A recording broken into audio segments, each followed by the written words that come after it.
Hello दोस्तों, स्वागत है आपका नए वीडियो में नए टॉपिक के साथ। आज का टॉपिक है हमारा चूना बुझाना क्या है और चूना कैसे बुझाते हैं। इस वीडियो में हम जानेंगे कि चूना बुझाने के कौन कौन से मेथड हैं और चूना बुझाने के ऊपर कौन कौन से ऐसे फैक्टर हैं जो इस प्रोसेस को इफ़ेक्ट करते हैं। तो शुरू करते हैं आज के वीडियो को।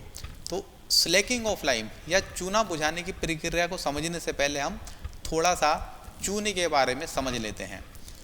अगर आपको चूने के बारे में डिटेल में जानना है तो हमने इससे पहले एक वीडियो बनाया है, आप उस वीडियो को जाकर प्ले लिस्ट में देख सकते हैं। तो यहाँ पर हम चूने का ब्रीफ इंट्रोडक्शन लेंगे ताकि हम स्लैकिंग ऑफ लाइम को या चूना बुझाने की प्रक्रिया को आसानी से समझ सकें। तो चूना क्या है? चूना एक ऐसा इनऑर्गेनिक मिनरल्स है जिसके अंदर कैल्शियम होता है और ये कैल्शियम ऑक्साइड या हाइड्रोक्साइड की फॉर्म में रहता है। चूना मिलता कहाँ से है? चूना नेचर में फ्री फॉर्म्स में नहीं मिलता। इसको हम जो हमारा लाइम स्टोन है उसको जलाकर या उसको हीट देकर प्रोड्यूस करते हैं। और लाइम स्टोन हमको कहाँ से मिलता है? लाइम स्टोन हमको मिलता है स्टोन हिल्स से, पुरानी नदियों के किनारों से या उनके तली में जो मौजूद रहता है वहाँ से, ज़मीन के नीचे से और समुद्र में रहने वाले जीव जंतुओं से। लाइम स्टोन के अंदर कोई ना कोई इम्प्योरिटीज़ हमेशा रहती है, जैसे कि magnesium carbonate, clay, ferric oxide and soluble silica. ये जो इम्प्योरिटीज़ हैं ये स्लैकिंग ऑफ लाइम में अपना एक रोल प्ले करती हैं। इसके बाद हम जानते हैं कि चूना बनता कैसे है। जब हम लाइम स्टोन को खदानों से निकाल कर लाते हैं उसके बाद हम इसको भट्टी के अंदर गर्म करते हैं और इसका टेम्परेचर हम करते हैं 1000 डिग्री सेंटीग्रेड। और इस टेम्परेचर पर इसके साथ एक रिएक्शन होती है जिसके कारण जो हमारा लाइम स्टोन है, ये हमारा लाइम स्टोन है जिसका नाम है कैल्शियम कार्बोनेट। और जब हम इसको हीट प्रोड्यूस करते हैं, हीट देते हैं, तब हमारा बनता है CaO यानी कि कैल्शियम ऑक्साइड और CO2। ये जो हमारा कैल्शियम ऑक्साइड है यही हमारा शुद्ध चूना है, जिसको हम प्योर लाइम, फैट लाइम या रिच लाइम कुछ भी कह लें, ये तीनों एक ही हैं। और यही हमारा जो चूना है वो बन के रेडी हो जाता है। तो आखिर अब जानेंगे हम कि आखिर स्लैकिंग है क्या। स्लैकिंग का मतलब है कि जो पानी है और जो हमारा कैल्शियम ऑक्साइड है, इन दोनों की प्रतिक्रिया को ही हम स्लैकिंग कहते हैं। जब हम पानी को कैल्शियम ऑक्साइड के साथ मिलाते हैं तब एक एक्सोथर्मिक रिएक्शन होती है जिसके कारण से हीट प्रोड्यूस होती है। और जब ये स्लैकिंग की प्रक्रिया पूरी तरीके से कंप्लीट हो जाती है तब ये जो चूना है CaO, ये कन्वर्ट हो जाता हमारा पुट्टी की फॉर्म में। यही प्रक्रिया हमारी कहलाती है स्लैकिंग या चूना बुझाना। हमेशा शुद्ध चूना CO या जिसको हम क्विक लाइम भी बोलते हैं, इसको यूज़ करने से पहले हमेशा हाइड्रेट या स्लैक कर लेना चाहिए। आगे हम जानेंगे कि ऐसा क्यों करना चाहिए। तो अब यहाँ पर हम एक छोटा सा डिफरेंस देख लेते हैं कि हाइड्रेशन और स्लैकिंग में क्या फ़र्क है। तो यहाँ पर जब हम चूना के ऊपर राइट अमाउंट ऑफ वाटर डालते हैं, यानी कि इतना पानी डालते हैं कि जो हमारा चूना है वो ड्राई पाउडर की फॉर्म में कन्वर्ट हो जाए, तब वो प्रोसेस हमारी कहलाती है ड्राई हाइड्रेशन या हाइड्रेशन। लेकिन जब हम चूने को बहुत ज़्यादा पानी के साथ रिएक्ट करवाते हैं तब वो प्रोसेस कहलाती है हमारी स्लैकिंग। और इस स्लैकिंग प्रोसेस कंप्लीट होने के बाद जो हमारा चूना है वो कन्वर्ट हो जाता है स्लरी की फॉर्म में या पुट्टी की फॉर्म में। तो यहाँ पर हाइड्रेशन और स्लैकिंग में एक छोटा सा फर्क है कि अगर हमारा ड्राई हाइड्रेशन है तो उसमें जो चूना है वो कन्वर्ट हो जाएगा पाउडर की फॉर्म में, और अगर हमारा स्लैकिंग प्रोसेस है जिसको हम वेट हाइड्रेशन भी कहते हैं, उसमें चूना कन्वर्ट हो जाता हमारा स्लरी की फॉर्म में। नॉर्मली जो हमारी स्लैकिंग की प्रोसेस है उसमें जो वाटर की रेंज है वो रखी जाती है कि हमारा 2.5 पार्ट, यानी कि 2.5 पार्ट तो पानी हो और 1 पार्ट चूना हो, इससे लेकर 6 पार्ट पानी हो और 1 पार्ट चूना हो। यानी कि स्लैकिंग की प्रोसेस में जो चूना है वो हमेशा कम रहेगा और जो पानी है उसकी मात्रा हमेशा ज़्यादा रहेगी। अब हम जानेंगे कि आखिर चूना बुझाने की हमको ज़रूरत पड़ी क्यों। तो जैसा कि हमको पता है चूने की अपने आप में एक क्वालिटी होती है कि जब भी ये मॉइस्चर या वाटर के कांटेक्ट में आता है तो इसका जो वॉल्यूम है वो 2 से 2.5 गुना तक इंक्रीज़ हो जाता है। अगर हम शुद्ध चूने का यूज़ अपने कंस्ट्रक्शन वर्क में करेंगे, यानी कि अगर हम बिना बुझे चूना, CO क्या है हमारा, ये बिना बुझा चूना है और इसको हम शुद्ध चूना भी कहते हैं। अगर हम शुद्ध चूना या बिना बुझे चूने का यूज़ अपने कंस्ट्रक्शन वर्क में कर लेंगे और बाद में ये मॉइस्चर के कांटेक्ट में आएगा, तब क्या होगा, ये एक्सपेंड होगा, यानी कि इसका वॉल्यूम बढ़ेगा, जिसके कारण से जो हमारा कंस्ट्रक्शन वर्क है उसके अंदर क्रैक्स आ सकते हैं और पॉप आउट्स हो सकते हैं, जिससे हमारा जो कंस्ट्रक्शन वर्क है उसको उसकी जो एज है वो कम हो जाएगी और साथ में उसका जो एस्थेटिक लुक है वो भी अच्छा नहीं दिखेगा। इसी कारण से हमेशा जब चूना बुझा लेते हैं उसी के बाद उसको कंस्ट्रक्शन वर्क के लिए यूज़ करते हैं। तो यहाँ पर हम देखते हैं कि आखिर चूने की साइकिल क्या है। तो सबसे पहले हमको मिलता है CaCO3 यानी कि कैल्शियम कार्बोनेट, जो कि हमको प्रकृति से मिलता है। उसके बाद हम इसको हीट देते हैं। हीट देने के बाद इसमें से CO2 बाहर निकल जाती है और हमारा मिल जाता है क्विकलाइन या कैल्शियम ऑक्साइड।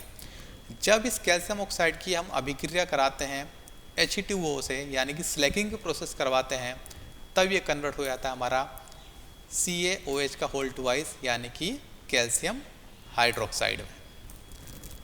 अगर इसी कैल्शियम हाइड्रोक्साइड को हम एटमॉस्फेयर में खुला छोड़ दें तब ये एटमॉस्फेयर से एब्जॉर्ब कर लेता है CO2 और ये CO2 एब्जॉर्ब करने के बाद इसमें से जो पानी है वो बाहर निकल जाता है और ये फिर से कन्वर्ट हो जाता है CaCO3 यानी कि कैल्शियम कार्बोनेट में, और ये प्रक्रिया हमारी नेचर में कंटिन्यू चलती रहती है।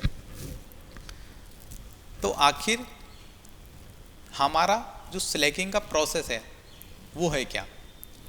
हमारा जो नॉर्मल प्रोसेस है जिसमें कि एक नॉर्मल आदमी भी अपने घर पर या किसी नॉर्मल कंस्ट्रक्शन साइट पर लाइम को सिलेक्ट कर सकता है, ऐसे हमारी 4 प्रोसेस हैं। तो पहला हम इन 4 प्रोसेस को जानते हैं, जिसमें हमारी air Slaking, basket Slaking, tank Slaking and platform Slaking. ये चारों प्रोसेस हमारे बिल्कुल लो क्वांटिटी, यानी कि हमको अगर बहुत ज़्यादा मात्रा में चूना स्लैक नहीं करना है वहाँ पर यूज़ करी जाती है। तो एयर स्लैकिंग है क्या। एयर स्लैकिंग में क्या होता है, हम चूना लेते हैं और वो जो चूना होता है हमारा इस फॉर्म में होता है, जिसमें हमारे पत्थर के रूप में होता है, यानी कि ढेले के रूप में होता है। इसको हम एक नॉन पोरस, यानी कि ऐसा प्लेटफॉर्म जिसके अंदर छेद ना हो, उस पर हम स्प्रेड कर देते हैं और इसको हवा में खुला छोड़ देते हैं। ये जो चूना है ये हवा से मॉइस्चर एब्जॉर्ब करेगा और धीरे धीरे कन्वर्ट हो जाएगा पाउडर की फॉर्म में, यानी कि इस फॉर्म में धीरे धीरे कन्वर्ट हो जाएगा। लेकिन ये जो प्रोसेस है कंप्लीट स्लैकिंग के लिए बिल्कुल भी सही नहीं है और इस मेथड को यूज़ बहुत ही कम करा जाता है। इसके बाद आता है हमारा बास्केट स्लैकिंग। इस मेथड में होता है कि जो भी हमारा चूना है उसको हम तोड़ लेते हैं और उसका साइज़ कर लेते हैं 50 mm, यानी कि इससे ज़्यादा का साइज़ नहीं होना चाहिए। और इस चूने को हम एक बाल्टी में भर देते हैं जिसके अंदर पानी रहता है। आप इस पिक्चर में देख सकते हैं, ये बाल्टी है, इसके अंदर पानी है और इसके अंदर हमने चूना डाल रखा है। और चूने को इतना अंदर डालना है कि जो वाटर लेवल है इस चूने के ऊपर ही रहे, यानी कि चूना जो है सारा चूना पूरी तरीके से पानी के अंदर डूबा रहना चाहिए। और इसके 1-2 मिनट के बाद इसके अंदर स्लैकिंग की प्रोसेस स्टार्ट होना शुरू हो जाएगी। होगा क्या कि ये जो पानी है बॉयल होना चालू हो जाएगा, और इसके बाद जब स्लैकिंग की प्रक्रिया पूरी हो जाएगी तो जो हमारा चूना है वो इस फॉर्म में आ जाएगा। ये आप देखेंगे ये लाइम स्लरी या लाइम पुट्टी के रूप में आ जाएगा, और इसका यूज़ आप कहीं भी अपने कंस्ट्रक्शन वर्क के लिए कर सकते हैं। अगर आपने अपने घरों में पुताई का काम करा होगा चूने से, तब आपने यही प्रोसेस अपनाया होगा। ये जो प्रोसेस है सेमी हाइड्रोलिक लाइम के लिए बिल्कुल परफेक्ट है। इसके बाद आता है हमारा टैंक स्लैकिंग।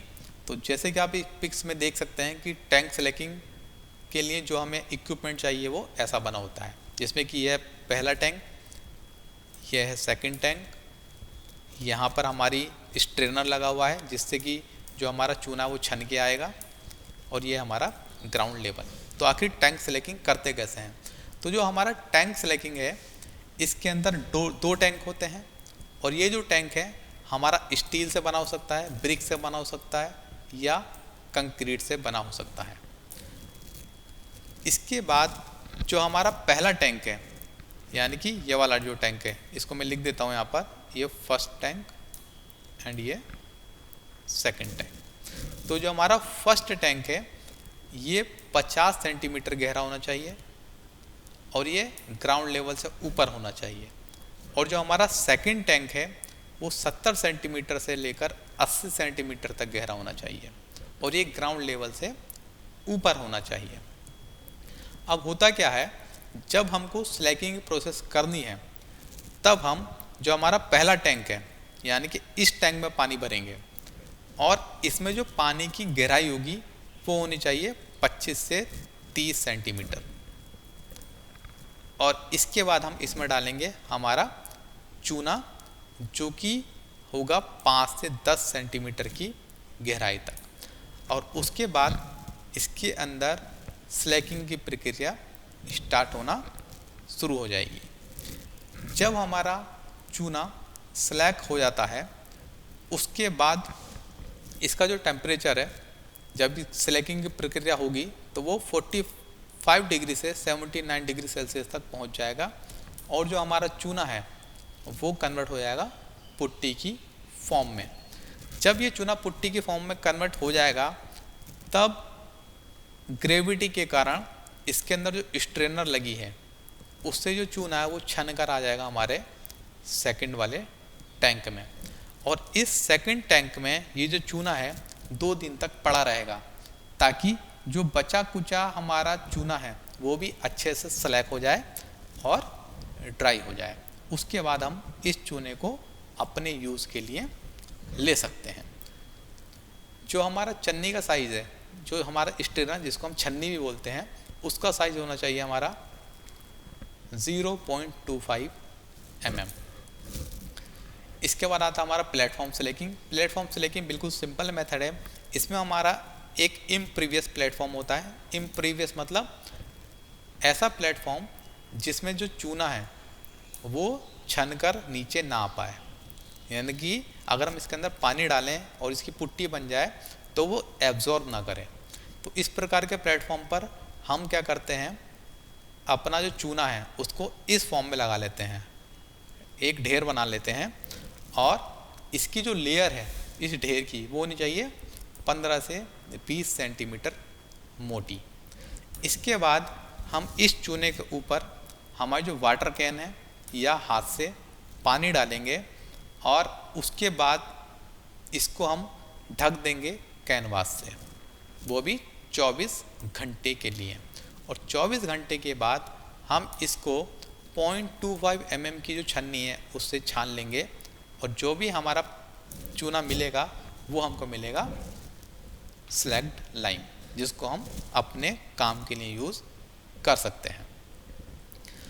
इसके बाद हम बात करेंगे ऐसे स्लैगिंग प्रोसेस की और ऐसे इक्विपमेंट की जिसका यूज़ हम कमर्शियल पर्पस के लिए करते हैं, यानी कि हमको स्लैग लाइम चाहिए वो भी बहुत बड़ी क्वांटिटी में, यानी कि इंडस्ट्रियल प्रोडक्शन के लिए अगर हमको लाइम की स्लैकिंग करनी है उस मेथड के बारे में पढ़ेंगे और उन इक्विपमेंट के बारे में पढ़ेंगे।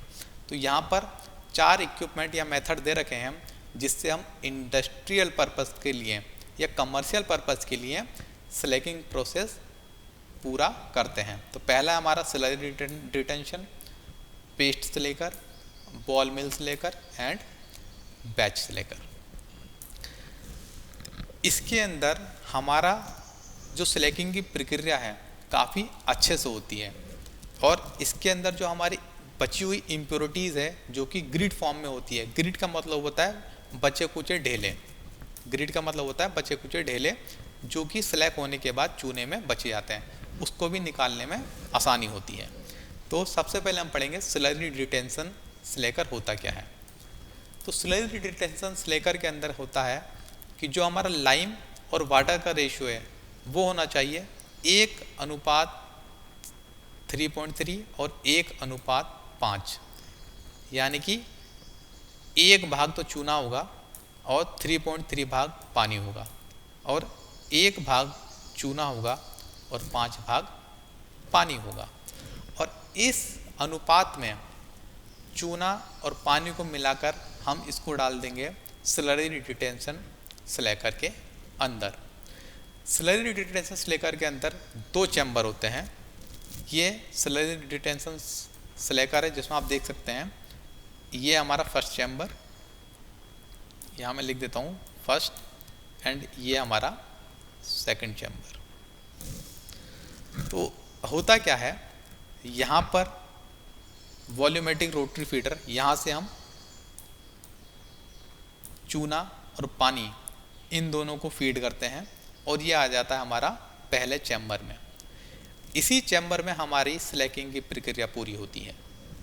तो होता क्या है, जब यहाँ पर हमारी स्लैकिंग की प्रक्रिया पूरी हो जाती है उसके बाद ये जो सेकंड चैम्बर है यहाँ पर ट्रांसफ़र हो जाता है हमारा ये सारा चूना। अब इसमें होता क्या है, सेकंड चैम्बर में इसके अंदर फिर से पानी ऐड करा जाता है।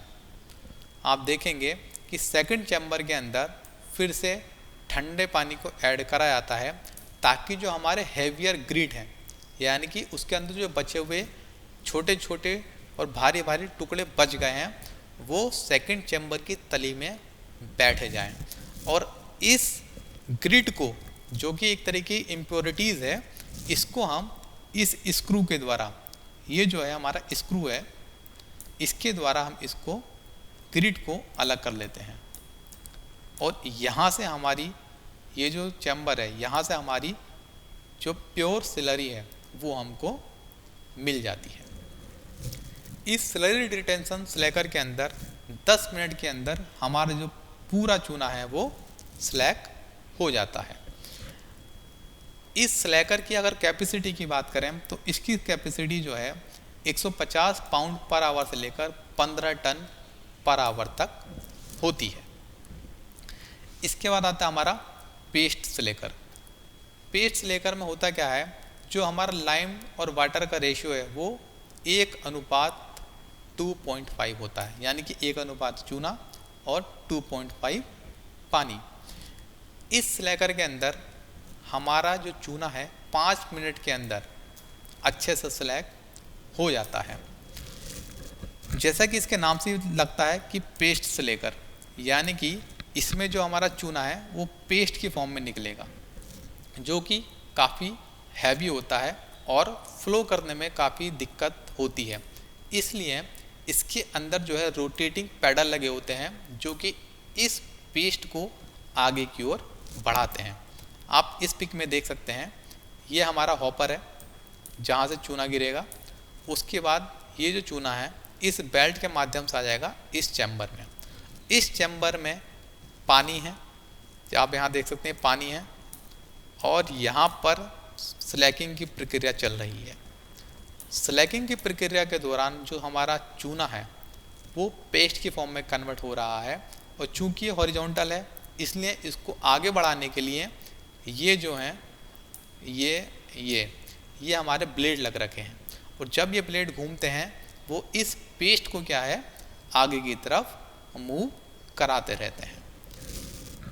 इसके बाद जब जो हमारा पेस्ट है वो स्लैकिंग चैम्बर से बाहर निकलता है, जो हमारा स्लैकिंग चैम्बर है वो यहाँ तक है, बस यहाँ तक स्लैकिंग चैम्बर है। और जब ये पेस्ट हमारा स्लैकिंग चैम्बर के बाहर निकलता है तो इस चैम्बर में, ये जो चैम्बर है हमारा, इस चैम्बर के अंदर हम इसके अंदर वाटर ऐड करते हैं। जैसे कि यहाँ पर लिखा है आपका water spray, cut off water spray. यहाँ पर हम इसके अंदर वाटर ऐड करते हैं ताकि इसके अंदर जो बचा हुआ ग्रिट है, जैसे कि हमको पता है ग्रिट क्या है, जो हमारे ढेले बच गए हैं, जो ग्रिट हैं वो क्या हो जाए, वो नीचे बैठ जाए। और उस ग्रिट को हम या तो कन्वेयर की मदद से, ये ऑप्शनल है, या तो आप इसको यूज़ कर लें या फिर इस इक्विपमेंट को यूज़ कर लें, या तो हम इसको कन्वेयर की मदद से ग्रिड को हटा दें या फिर इस स्क्रीनर टाइप ग्रिड रिमूवर की वजह से ग्रिड को हम हटा सकते हैं। और इसके बाद यहाँ से हमारा जो स्लरी है, जो हमारी प्योर स्लरी है जिसमें ग्रिड नहीं होगी, वो हमको आसानी से मिल जाती है। तो इसकी अगर हम बात करें कैपेसिटी की, तो पेस्ट लेकर की जो कैपेसिटी है वो 1000 पाउंड पर आवर से लेकर 8000 पाउंड पर आवर होती है। इसके बाद आता हमारा ball mill स्लेकर। Ball mill स्लेकर use कहाँ होता है? बॉल मिल स्लेकर वहाँ यूज़ होता है जहाँ पर हमारे स्लेकर की कैपेसिटी बहुत ज़्यादा होनी चाहिए और साथ ही में जो पानी है उसके अंदर सल्फेट और सल्फाइड वो ज़्यादा है। बॉल मिल स्लेकर की जो कैपेसिटी है वो 1000 पाउंड पर आवर से लेकर 50 टन पर आवर तक हो सकती है। इसके अंदर जो ग्रिड है उसको निकालने के बाद फिर से रिसाइकिल करा जाता है। ये इसका पिक है, आप यहाँ पर हम इसकी वर्किंग प्रोसेस समझते हैं। आप देख सकते हैं ये दो हैं, एक यहाँ पर पिक है और एक यहाँ पर पिक दे रखी है। तो यहाँ पर हमारा इनलेट है जहाँ से हमारा चूना और पानी दोनों अंदर जाते हैं, और ये जो इक्विपमेंट है यहाँ पर और ये इक्विपमेंट वो इक्विपमेंट हैं जो कि इसको एजिटेट करते हैं, यानी कि हिलाते हैं, चूने को हिलाते हैं। उसके बाद ये चला जाता है हमारे ग्राइंडिंग चैम्बर के अंदर। ग्राइंडिंग चैम्बर के अंदर जो चूना है वो ग्राइंड हो जाता है, यानी कि उसके छोटे छोटे पार्टिकल बन जाते हैं ताकि हमारी जो स्लैकिंग की प्रोसेस है वो आसानी से हो सके और जल्दी हो सके। उसके बाद ये जो चूना है ये वापस से इस थ्रोट के माध्यम से ऊपर जाता है। जैसे कि आप यहाँ देख सकते हैं ये जो चूना है ये थ्रोट के माध्यम से वापस जा रहा है और ऐसे इसमें ये ऊपर बाहर जा रहा है, और यहाँ पर हमारी जो स्लरी है वो डिस्चार्ज हो जाती है। अब आप देख सकते हैं इस पिक में आगे नहीं दे रखा है, लेकिन यहाँ पर आप देख सकते हैं इस पिक में जब डिस्चार्ज होता है तो यहाँ पर एक इक्विपमेंट लगा रखा है जो है हमारा ग्रिट रिमूवर। इसमें क्या होता है, ये जो एरिया है यहाँ से तो हमारी प्योर स्लरी बाहर आ जाएगी, लेकिन जो नीचे का एरिया है चूँकि ग्रिड भारी होती है इसलिए वो हमेशा तली की तरफ जाती है। तो तली के नीचे एक पाइप लगा रखा है जो कि फिर से इस ग्रिड को भेज देती है ग्राइंडिंग चैम्बर के अंदर, और ये फिर से ग्राइंड होता है और फिर से स्लैक होता है और फिर से इसकी स्लरी बन जाती है। तो यह है बॉल मिल स्लेकर की प्रोसेस। इसके बाद आता हमारा बैच स्लेकर। बैच स्लेकर वहाँ पर यूज़ करा जाता है जहाँ पर हमको ज़्यादा मात्रा में स्लैकिंग की ज़रूरत नहीं होती है। इसमें होता क्या है, इसमें एक ऑपरेटर होता है जो कि पहले से एक निश्चित क्वांटिटी का पानी लेता है और उसके अंदर क्विक लाइम यानी कि चूने को ऐड करता है, और जब इस मिक्सचर का टेम्परेचर 170 से लेकर 180 डिग्री फ़ारेनहाइट तक पहुंच जाता है, तब हमारी जो स्लैकिंग की प्रोसेस है वो कंप्लीट हो जाती है और इसको वो सेकंड टैंक में भेज देता है। सेकंड टैंक में जो हमारी ग्रिट है उसको रिमूव करा जाता है और जो हमारी प्योर स्लरी है उसको काम में ले लिया जाता है। तो बैच स्लेकर का डायग्राम यहाँ पर दे रखा है, आप देख सकते हैं कि यहाँ पर जो हमारा इनलेट है यहाँ से हमारा चूना और पानी आता है। ये एक रोटर लगा रखा है जो कि घूमता है ताकि स्लैकिंग की प्रक्रिया अच्छी हो।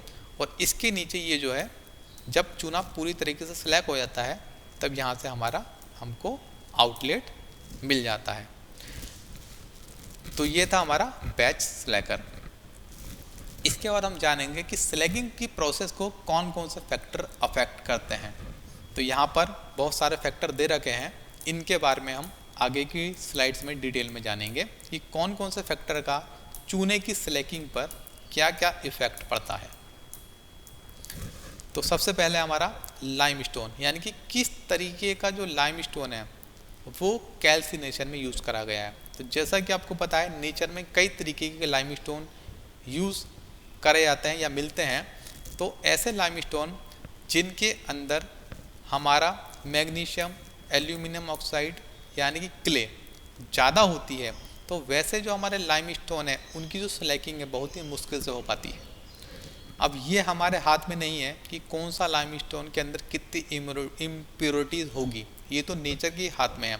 लेकिन ये हमारे हाथ में है कि हम उसका एग्जामिन करें या उसको चेक करें कि किस लाइमस्टोन में जो चूना है वो ज़्यादा है और हमको कौन सी प्रोसेस अपनानी है उसकी स्लैकिंग के लिए। यानी कि यहाँ पर ये सीधी सीधी बात है कि जिस चूने के अंदर क्ले ज़्यादा होगी और मैग्नीशियम ज़्यादा होगा उसकी स्लैकिंग करने में प्रॉब्लम आएगी, और जिस लाइमस्टोन में कैल्शियम की मात्रा ज़्यादा होगी उसकी स्लैगिंग आसानी से हो जाएगी। इसके बाद आता हमारा कैल्सिनेशन प्रोसेस, यानी कि कैल्सिनेशन प्रोसेस हम किस तरीके से कर रहे हैं उसका इफ़ेक्ट भी हमारा स्लैकिंग की प्रोसेस पे पड़ता है। जैसा कि हमको पता है, कैल्सिनेशन प्रोसेस करने के लिए लाइमस्टोन को हीट दी जाती है, लेकिन होता क्या है, इस दौरान हमारा हार्ड बर्न लाइम भी प्रोड्यूस हो जाता है। यानी कि ऐसा लाइम जिसको ज़्यादा हीट दे दी जाए वो हार्ड बर्न लाइम बन जाता है। और इस लाइम में होता क्या है, चूने के ऊपर एक इम्प्रीवियस लेयर, जैसे कि हमको पता है इम्प्रीवियस लेयर क्या होती है, ऐसी लेयर जिसको पानी जो है काट नहीं सकता है। यानी कि अगर चूने के ऊपर ऐसी लेयर बन गई जिसको पानी नहीं काट सकता है तो चूने के साथ उसकी अभिक्रिया नहीं होगी और वो स्लैग भी नहीं हो सकता। इसलिए अगर हमारा हार्ड बर्न लाइम है तो उसके स्लैकिंग की प्रोसेस काफ़ी मुश्किल से होगी। तो ऐसे चूने को स्लैग करने के लिए हम उसको एजिटेट करते हैं।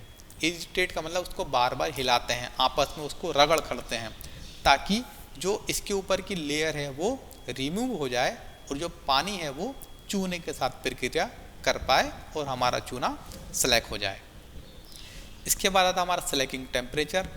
स्लैकिंग टेम्परेचर की बात करें तो अगर हमारा 210 डिग्री फ़ारेनहाइट तक स्लैकिंग टेम्परेचर है तो जो हमारा चूने का पार्टिकल साइज़ होगा वो बहुत ही फाइन होगा, और साथ ही में हमारा जो स्पेसिफिक सरफेस होगी वो भी हमको ज़्यादा मिलेगी।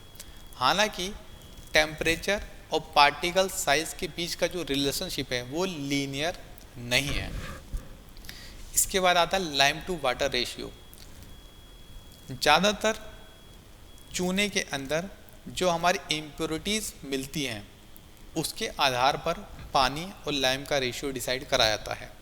लेकिन एज पर स्टडी देखा जाए तो सभी चूनों के लिए लगभग 2.5 पार्ट वाटर और 1 पार्ट चूना, इससे लेकर 6 भाग वाटर और 1 भाग चूना, इस लाइम टू वाटर रेशियो के अंदर चूने को स्लैक करा जाता है। इसके बाद आता है degree of agitation. Degree of agitation, agitation का मतलब क्या है? एजिटेशन मतलब चूने को हिलाना ताकि सारा चूना इवनली स्लैक हो जाए। तो होता क्या है, अगर हम चूने को स्लैक करते समय उसको नहीं हिलाएंगे, यानी कि उसके अंदर एजिटेशन नहीं देंगे, तो क्या होगा, उसके अंदर अनइवन टेम्परेचर स्पॉट्स बन जाएंगे, और उस अनइवन टेम्परेचर स्पॉट्स को कहेंगे हॉट एंड कोल्ड स्पॉट। तो ऐसे स्पॉट जिनका टेम्परेचर 212 डिग्री फ़ारेनहाइट से ज़्यादा है वो तो हो जाएंगे हमारे हॉट स्पॉट। और अगर हॉट स्पॉट बन जाएंगे तो क्या प्रॉब्लम होगी, तो जो हमारे क्रिस्टल का साइज़ है वो हेक्सागोनल हो जाएगा और काफ़ी लार्ज साइज़ के हमारे पार्टिकल बन जाएंगे चूने के, और उससे क्या होगा, हमारा जो सरफेस एरिया वो भी काफ़ी कम हो जाएगा। साथ ही में हमारी एक और प्रॉब्लम आएगी, उसको हम कहते हैं एग्लोमरेशन। एग्लोमरेशन का मतलब ढेले बनना, यानी कि वहाँ पर ढेर बन जाएगा एक ही जगह पर। अगर हमारे स्लैकिंग प्रोसेस में कोल्ड स्पॉट बनते हैं तो क्या दिक्कत होगी, तब दिक्कत होगी हमारी ड्राउनिंग की और अनहाइड्रेटेड पार्टिकल की। यानी कि कोल्ड स्पॉट होगा तो या तो चूना हमारा क्या होगा, अनहाइड्रेटेड रह जाएगा, यानी कि स्लैक ही नहीं होगा। और ड्राउनिंग, यानी कि ड्राउनिंग का मतलब होता है डूबना, यानी कि उसके अंदर जो हमारी चूना है, जो चूना है वो क्या होगा, स्लैकिंग के प्रोसेस के दौरान अंदर ही डूबा रहेगा। उसके बाद आता हमारा viscosity of slurry. Viscosity of slurry की बात करें तो इसके ऊपर बहुत सारे फैक्टर काम करते हैं, जैसे कि इम्प्योरिटीज़ एंड जो हमारा प्रोसेस कंडीशन, इस कारण से भी हमारी स्लरी ऑफ विस्कोसिटी इफ़ेक्ट करती है। लेकिन अगर हम बात करें कि टेम्परेचर की, अगर हमारा स्लैकिंग टेम्परेचर 180 डिग्री फ़ारेनहाइट है या उससे ज़्यादा है तो जो हमारी विस्कोसिटी है वो इंक्रीज़ होगी। साथ ही में हमारा अगर हाई विस्कोसिटी है तो इसका मतलब होता है कि जो हमारा पार्टिकल का साइज़ है वो तो छोटा होगा, यानी कि स्मॉलर पार्टिकल साइज़ होंगे, और हमारा जो स्पेसिफिक सरफेस है वो ज़्यादा होगी, और जो हमारा सेटलिंग रेट है चूने का वो कम हो जाएगा। हालांकि अभी तक इसके ऊपर इतनी ज़्यादा रिसर्च नहीं करी गई है कि विस्कोसिटी के ऊपर स्पेसिफिक सरफेस और पार्टिकल साइज का क्या रिलेशनशिप है, लेकिन अभी तक प्रैक्टिकल के आधार पर ऐसा माना गया है कि जो भी हमारी विस्कोसिटी है, जो भी हमारे हाइड्रेटेड लाइम की विस्कोसिटी है वो 45 से लेकर 700 सेंटीपोइड तक होती है। इसके बाद आता हमारा स्लैकिंग टाइम, यानी कि चूने को स्लैक होने में कितना टाइम लगेगा, और ये प्योरली डिपेंड करता है कि चूने के अंदर कितनी इम्प्योरिटीज़ है। अगर हमारा जो चूना है वो हाई रिएक्टिव है तब तो ये 2 से 3 मिनट में ही पूरी तरीके से स्लैक हो जाएगा। अगर हमारा चूना मीडियम रिएक्टिव है तब इसको स्लैक होने में 5 से 10 मिनट लगेंगे, और अगर ये लो रिएक्टिव है जैसे कि हार्ड बर्न लाइम है या जिसके अंदर मैग्नीशियम ज़्यादा है, तब उसको हाइड्रेट होने के लिए 15 से 30 मिनट लगेंगे। इसके बाद आता हमारा वाटर केमिस्ट्री, यानी कि हम चूने को स्लैक करने के लिए किस तरीके का जो वाटर है वो यूज़ कर रहे हैं। जैसे कि आपको पता है कि वाटर के अंदर भी अपने कुछ केमिकल होते हैं, तो ऐसा वाटर जिसके अंदर TDS ज़्यादा हो, यानी कि टोटल डिजॉल्व सॉलिड ज़्यादा हो, तो उसके कारण क्या होता है, एक तो फॉर्मिंग ज़्यादा होता है, यानी कि झाग ज़्यादा बनते हैं, जिससे कि स्लैकिंग की प्रोसेस में प्रॉब्लम आ सकती है। और ऐसा पानी जिसके अंदर 500 mg पर लीटर से ज़्यादा सल्फेट और सल्फाइड हों, वो स्लैकिंग के लिए उपयुक्त नहीं रहता है। यानी कि ऐसे पानी को यूज़ नहीं करना चाहिए जिसके अंदर सल्फेट और सल्फाइड 500 mg पर लीटर से ज़्यादा हों, क्योंकि क्या होगा, अगर पानी के अंदर सल्फेट और सल्फाइड होंगे तब ये चूने के टुकड़ों के ऊपर क्या करेंगे, एक सरफेस बना देंगे। ये एक ऐसी सरफेस बना देंगे जिसके अंदर जो पानी है वो जा नहीं सकता, और जब तक चूने के अंदर पानी नहीं जाएगा तो रिएक्शन नहीं होगी और चूना स्लैक नहीं होगा। इसलिए अगर ऐसा पानी अगर हम यूज़ करते हैं जहाँ पर सल्फेट और सल्फाइड हैं, तो ऐसे चूने को बार बार हिलाना पड़ता है, या एब्रेड का मतलब होता है घिसना, यानी कि जो चूना है उसको बार बार हिलाना पड़ता है, जिससे जो चूने के पार्टिकल हैं आपस में रगड़ खाएं और जो उसके ऊपर जो सरफेस बनी है वो हट जाए, ताकि पानी चूने से प्रतिक्रिया कर पाए और हमारा चूना स्लैक हो पाए। लेकिन कुछ ऐसे केमिकल हैं पानी के अंदर जो कि स्लैकिंग की प्रोसेस को बढ़ाते भी हैं, और वो हैं क्लोराइड और शुगर। यानी कि शुगर और क्लोराइड अगर पानी में हों तो जो हमारे स्लैकिंग की प्रोसेस है वो एक्सेलरेट हो सकती है। इसके बाद आता हमारा वाटर टेम्परेचर। हमेशा जो चूना है और जो पानी है, ऐसा होना चाहिए कि पानी का जो टेम्परेचर है वो ठंडा नहीं होना चाहिए, यानी जो पानी है वो ठंडा नहीं होना चाहिए। और पानी और चूना स्लेकर के अंदर, स्लेकर जैसे कि हमने पढ़ा इक्विपमेंट का नाम है स्लेकर, स्लेकर के अंदर जो पानी है वो अलग रास्ते से आना चाहिए और जो चूना है वो अलग रास्ते से आना चाहिए। क्योंकि जब हमारा चूना पानी के कांटेक्ट में आए तो जो पानी का टेम्परेचर है वो होना चाहिए 150 डिग्री फ़ारेनहाइट से ज़्यादा। क्योंकि अगर हम ठंडे पानी के साथ चूने को रिएक्ट करवाएंगे तो क्या होगा, एक तो ड्राउनिंग की कंडीशन आएगी, साथ ही में जो चूने के पार्टिकल हैं वो काफ़ी कोर्स होंगे और वो रिएक्टिव भी नहीं होंगे, जिससे हमारा जो स्लैकिंग के प्रोसेस है अच्छे से नहीं हो पाएगी। और ऐसा चूना जब हम कंस्ट्रक्शन वर्क के लिए यूज़ करेंगे तो वहाँ पर हमारे क्रैकिंग और पॉप आउट की जो समस्या है वो सामने आ सकती है। तो आज के वीडियो में इतना ही। इस चैनल को आप सब्सक्राइब करें, साथ ही में बेल आइकॉन का बटन दबा दें ताकि आपको नए वीडियो के नोटिफिकेशन टाइम टू टाइम मिलते रहें। तो मिलते हैं नए वीडियो में नए टॉपिक के साथ।